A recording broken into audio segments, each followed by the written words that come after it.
Is the Nikon 200 to 500 lens relevant for bird and wildlife photography in 2023?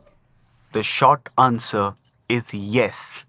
Even if you use this lens on one of those top of the line Nikon mirrorless cameras like the Z9 with the adapter, it's still pretty special. 200 to 500 lens does not have all those fancy elements that some of the other lenses have. Still, it never disappoints. I just don't know how it manages to get such sharpness.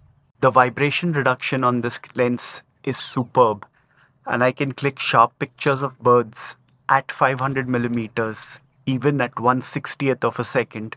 Now, if you go online, you can read up about people getting sharp pictures at even 1/15th of a second, and that's possible with this lens. But when you're clicking birds and wildlife, clicking pictures at slow shutter speeds would result in motion blur, because even if you're holding the camera steady, if the bird or the creature moves, you will get that motion blur.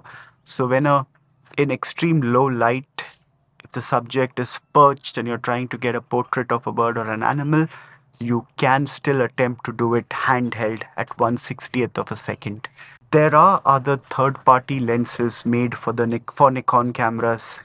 Some of them even go all the way to 600 millimeters. Still, I recommend that you choose this camera, this lens, the 200 to 500 lens for your Nikon camera over any other third-party brand lens. The widest aperture on this lens is 5.6 across the entire range of focal lengths. So irrespective of whether you're clicking at 200 or 400 or 500, you still have 5.6 as your widest aperture. The lens might seem heavy at first, and sure, it's a lot heavier than, say, the Canon 100 to 400 Mark II. But before you put it away, have a look at your holding technique. Now, if you're holding it like this or something like this with your elbows out, it's going to it's going to put a lot of strain on your arms and you won't be able to hold your position for long. But if you tuck your elbows in and hold it this way, and that too, instead of holding the front of the lens like this, that puts a lot of strain on your wrist. Try holding it this way with just the knuckles of two fingers. That makes it a lot more easier to hold it, and all the weight of the lens is now going downwards onto your body, and that makes it a lot easier for you to hold your position a lot longer, because if you're photographing a bird bobbing from one branch to the other, you're going to need to hold your position longer, and having the right holding handling technique will make it that much more simpler. Whenever possible, use a bean bag, because when you're using a bean bag, now all the weight is on the bean bag and not on your arms, and you can spend all your energy trying to get the right composition, moving the focus point around. And when a bird's moving, especially moving its head from one direction to the other, we need to change that focus point constantly to ensure that we're getting sharp pictures, and a beanbag helps you a lot. Some time ago, I photographed this hyena. The shutter speed here was 1 over 1/25th of a second. Now, that's quite a slow shutter speed. Not for a minute am I doubting the VR on this lens, but I'm lucky that I didn't get any motion blur when the hyena opened and closed its jaws. These are some pictures of flamingos in flight. I have a video in the description that talks about the camera settings that you need to adjust to get super sharp pictures of birds and animals, especially in flight. Before you think that the lens is not sharp enough or not fast enough, have a look at my video in the description and you set your camera accordingly.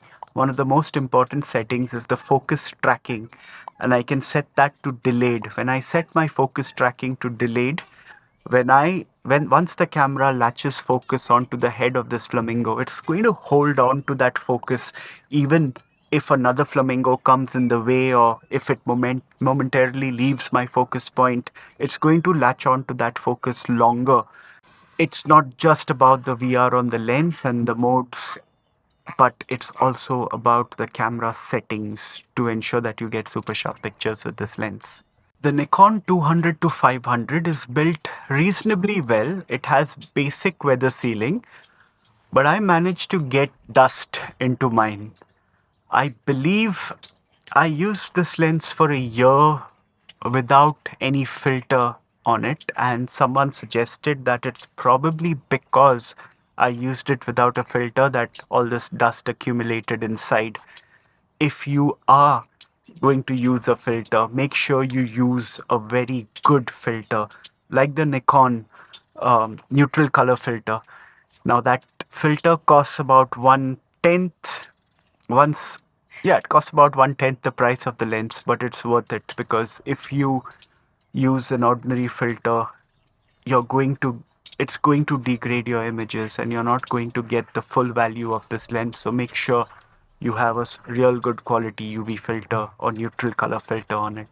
One of the advantages of using Nikon gear is that Nikon have two affordable 500 millimeter lenses, the 200 to 500 and the 500 PF, whereas Canon they have the 100 400 but nothing really affordable in the 500 millimeter range.